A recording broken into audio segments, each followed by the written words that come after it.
With such a vast library, there are a lot of games that fell through the cracks, even with retro gamers nowadays. Another good example of an obscure NES title is Amagon. It's an action platforming shooter that has some quirky mechanics and pretty high difficulty.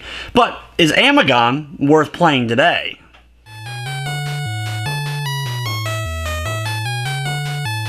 Amagon was originally released in Japan in 1988 as Tatsuzan Macho Man, and then a few months later was released in North America. Unfortunately, there was no European release for the title. The game was published by Sammy in North America and by Vic Takai in Japan, and was developed by Aicom. They were responsible for other titles such as Mafat Conspiracy, Totally Rad, Vice Project Doom, and one of my all-time favorites, Astyonics. The company would eventually break apart from Sammy and became Yumi Kobo in the late 90s, mostly developing games for SNK for the Neo Geo Pocket Color. They also did an Athena visual novel game that was only released in Japan for the PS1. The story of the game features Amagon, who's a marine sent to a South Pacific island by a superior officer because it's been infested by monsters, and he's sent there to kind of eradicate and investigate the situation. Along the way, via plane, he ends up crashing at one end of the island, and he ends up only having a small amount of clothes on his back and a machine gun that he was given. You then have to traverse through the island to the opposite end of it in order to get to a ship so that you can end up leaving the island. Your main form of attack in the game is that machine gun, which actually has a limited number of ammo, which is kind of odd for a game that you're going to be firing so many bullets out. Thankfully, there are plenty of monsters to kill that will also drop bullets to replenish that ammo supply, and if you do run out of bullets, you can actually use the gun and smack enemies with it, which actually does the same amount of damage as the bullets. A big part of what makes Amagon interesting, though, is the Megagon form. Throughout the levels, defeating certain monsters, they'll drop the Mega Key. I guess it's some sort of drug that you end up taking, and it transforms you into a giant muscle version of Amagon who runs around and punches the crap out of everything that gets in his way, and can even fire a big wave-like laser that can go out and really damage enemies. What makes the game so challenging is the amount of enemies that are just thrown at you one after another, and in your normal Amagon form, you die in a single hit and only have a couple of lives at your disposal. There's no continue until after you make it past the 4th stage of the game, and then you're able to go back to previously explored levels, which is kind of odd that you can even do a level select when you continue, but you can't even go back to the exact spot you were, such as if you make it to level 5, you can only continue from level 4. The best way to survive in the game, though, is turning in the Megagon, though finding the Mega Key can sometimes be a little bit difficult to do so. Only a few enemies will drop it per level, but thankfully they're the same enemies every time you play the game. This is one of those games that you can do a lot of trial and error playing it, learning enemy patterns. They always are spawning at the same spots, always dropping the same items, so you can get a general feel and eventually start to slowly make progress as you die some more. Though the issue with the Mega Key is you have to use it in the level you get it. You can't get it in one level and then hold it over to the next. Once you make it to the next level, you end up losing the Mega Key, and even if you used Megagon form in the previous stage, you transform back into Amagon when you complete a level. The game is broken up into 6 zones, most of which are jungle themed, though they call them a few different things. The game starts off in Zone 1, which is the plains. Here we're kind of getting the use of the controls, firing your gun and being able to jump over enemies. Jumping takes a bit to get used to. You kind of have to hold it down in order to get those higher jumps, and kind of getting the momentum, being able to do short jumps between groups of enemies, and the big long jumps over gaps will take a bit of getting used to.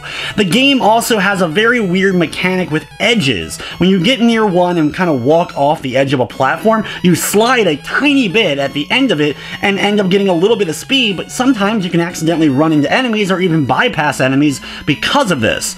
The overall AI of enemies when it comes to platforms is also off. For example, if you have an enemy chasing you and you're on a very high ledge and the enemy walks into that ledge, he'll instantly teleport from the ground level up to that platform, still chasing you. So no matter where you go, these enemies are gonna hunt you down. So you either have to get really far away from them, cause them to fall down pits, or just take them out the old-fashioned way by either punching them as Megagon or shooting them with your machine gun. At the end of a lot of the zones, you'll either come across a mini-boss or an actual boss, and these are pretty much only defeatable by using the Megagon form. So if you're not so great with holding on the Megagon, you'll want to keep it before you get to the end of the level. One thing to keep in mind with Megagon is the amount of health you have as that form is based on your score. It costs 5,000 points to turn in the Megagon, and every 5,000 points after that increases your health a little bit, up to max health being 70,000 points. Now the good thing is, if you're able to maintain some of that health when you complete a level, you'll get those points back for every bit of health you end up having left. So it's an incentive that even when you're Megagon, to try to maintain some of that health, unless of course you have an exuberant amount of points at that point. You'll quickly find out how difficult these mini-bosses and bosses are when you make it to the lion at the end of Zone 1-1. Jumping over him to try to keep firing your machine gun is near impossible. It's one of the most difficult tasks to try to actually do. When you're using your machine gun, you do 1 point of damage for every shot hit against an enemy. However, a fist punch from Megagon actually does 8 damage, so obviously significantly more, and the laser beam, which will actually cost some of your health, can actually do 16 points of damage, so 2 punches per laser. But you end up losing that bit of health, which you may want to conserve to make sure you have plenty of points for the next level and the next transformation in the Megagon. At the end of 1-2, you'll face off against 2 of these lion men at once, which if you were able to defeat the first one using the machine gun, good luck doing it with the other 2. In fact, I've never been able to actually do it without being able to be Megagon. When you defeat these guys, though, you actually face off against the true boss of Zone 1, which is a floating lion head that fires fireballs at you. Once you do enough damage to it, it'll actually transform into a 2-headed lion with a head on either side of it and just float around the room, firing 2 fireballs, one out of each side of its face. The thing is, though, a lot of the bosses, if you are Megagon, go down in just a couple of punches or a couple of lasers, making most of them a joke if you have that Megagon form. Zone 2 begins our adventure through the jungle of Monster Island. You have elephant men that move pretty slowly, a bit hard to jump over, and will chase you down, firing bubbles out of their trunk, as well as you have moles that kind of pop out of pits in bunches. One of the more fun aspects of the level is riding on a turtle, a rocket-propelled turtle that will take you through most of 2-1 and even a large portion of 2-2 when you make it to that stage. At the end of 2-1, there's no enemies for you to really face off with other than a couple of elephant men potentially. Once they're defeated, you're moving on to 2-2. Here, you'll have more rocket turtle power action, and when you make it to the end, you're facing off with the Devil Tree, a very weird tree that you actually have to punch its eyes. Each eye counts as a different amount of health, and you can punch them out either together if you do a nicely timed uppercut with Megagon, or you'll take out each individual one. Once both eyes are bugged out of his head, you'll be moving on to Zone 3. Zone 3 is the river. Here you'll be using logs to kind of get your way across a large portion of the level itself. There's crocodiles that will pop out of the water trying to run into you and fire at you. Interestingly enough, if a crocodile is in the water, jumps up to a platform, then jumps back into the water, it actually counts as them dying, which is kind of strange. There's also piranhas for you to deal with throughout the zone. At the end of 3-1, just normal enemies, and then in 3-2, you'll be facing off with the Hippo Demon. Here it starts off with some weird eyes in the waterfall, which is kind of a cool little effect. After attacking the eyes a few times, you'll get to the main version of the boss, which is the giant Hippo Demon itself, which you'll have to jump up and attack in its eyes while it's firing out a whole bunch of water out of both the left and right sides of it. Zone 4 is the Rainforest. It's very similar in look to that of the jungle, though there's new enemies for you to deal with, and some of the really tough, fast-moving enemies throughout this. Getting to 4-2, it actually becomes nighttime in the jungle, and I like the progression of slowly going from the daytime into the evening and night as you're making it through the levels and surviving, eventually making it to the next day and getting off the island. At the end of 4-2, you're facing off with a skeleton, which starts off whole, but then he'll actually break apart and you actually have to attack each individual part of him. Still a pretty easy fight if you have the Megagon form, but it's just fun fighting a skeleton. Just kind of seems a little bit misplaced as far as what we've seen thus far in the game, but it gets much stranger after we get past this. Zone 5 is the Rocky Mountain, but instead of fighting mountain-based animals, you're facing off with actually dinosaurs. You have a few different dinosaurs that you'll have to deal with, pink and blue ones, which can both be a little bit difficult to dodge. You have cloud platforms that you'll have to ride across, and even pterodactyls trying to take you out from the sky while you're doing this. At the end of 5-2, you face off with Megasaurus, stretches out his long neck and starts firing out rings of fire towards you. It can be difficult to dodge these fireballs, but if you get close enough to them, in fact underneath of them, and you don't mind taking a little bit of damage as Megagon, just jump up and uppercut him a few times to basically the forehead is where his hitbox is. But after just a few punches, his neck descends and you're moving on to the final zone of the game. The final zone of the game is the beach. As we've traveled through the game, we've dealt with a lot of different animals, dealt with dinosaurs, but now there's a full-blown alien invasion going on. Most of the enemies you're dealing with here on the beach are little tiny UFOs, little space rovers of two different versions of them trying to run you over or run into you at least, as well as the cosmic men, which I guess are the alien soldiers. This game is throwing everything at you here. It's a gauntlet of endurance if you're able to try to actually survive it as Amagon. Getting the Mega Key can be a little bit difficult in 6-1, though thankfully in 6-2, you can get the Mega Key pretty early on. The issue is, though, you need to hold on to it for the entire stage and then make it to the game's final boss, which is a giant, weird-looking alien that fires out lasers from the left and right sides. Thankfully, you can actually stand underneath the alien and not get hit, but you'll have to time your jumps for your uppercuts or your laser beams, depending upon what you want to use against it, just correctly so you don't end up losing enough health and end up dying here.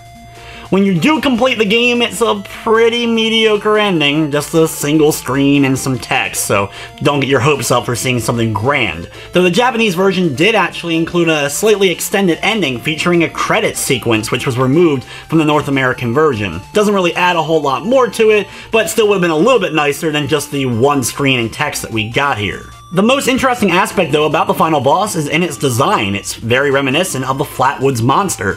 If you're unfamiliar with it, it's a paranormal story event from 1952 in West Virginia where three young kids ended up seeing something fly across the sky and encountered this weird creature. They, of course, gave a description of it, and the artist's rendering of that description looks almost identical to the monster that we see here at the end of Amagon. Interestingly enough, though, this isn't the only video game that references this creature, as it was also kind of done in Space Harrier 2, Ninja Baseball Batman, and even Wild Arms. While those who worked on Amagon may not be extremely well known in the video game world, they did work on a few other notable titles, including Tokahiro Takemori, who was the main designer of the game, also doing Astyonics, The Legendary Axe, a game that's very similar to Astyonics in design and playstyle, and a game that doesn't get talked about a whole lot, but is actually a really cool one for the Game Boy called Avenging Spirit. There was also Kiyoshi Yokoyama, who was the main composer, did the soundtrack for Astyonics, as well as worked on the music for Cryon Conquest, which was a Mega Man style of game released relatively late in the NES. Dota Ando, who was the main sound effects designer of the game, worked on a ton of other projects, including Death Smiles, Guilty Gear X, and even the Miles Edgeworth title. There's also Hiroyuki Okada, who was a programmer on Amagon, but went on to be one of the designers and even main designers for Fire Emblem Path of Radiance and Yakuza 3 and 4. Amagon's one of those games that never saw a sequel or spiritual successor of any kind. The whole transformation mechanic was an interesting one, and something we also saw a little bit in the likes of Altered Beast from Sega right around the same time. Also, Amagon has never been re-released in any way, like Virtual Console or anything like that, but getting a copy of the game nowadays, thankfully it's still pretty cheap, and that's something that's pretty rare with NES titles. You can still get a copy for just the cart only for less than $10, and complete copies go between $25 and $35. Amagon's one of those NES tough games that takes a lot of trial and error and replaying the game to slowly start to get better at it. If it had a few more extra lives thrown your way, maybe not the one-hit death in your normal form, or even just a continue option from the area that you ended up leaving off, it would be probably a more enjoyable experience for many. Is it worth trying out today? Well, it's thankfully pretty cheap to get a hold of if you're looking for an action title on the NES maybe you've never tried before, but honestly I wouldn't go too far out of your way to play this one. But with that, guys, that's going to wrap up this retro review. I'd like to thank you for watching, and of course I hope you enjoyed.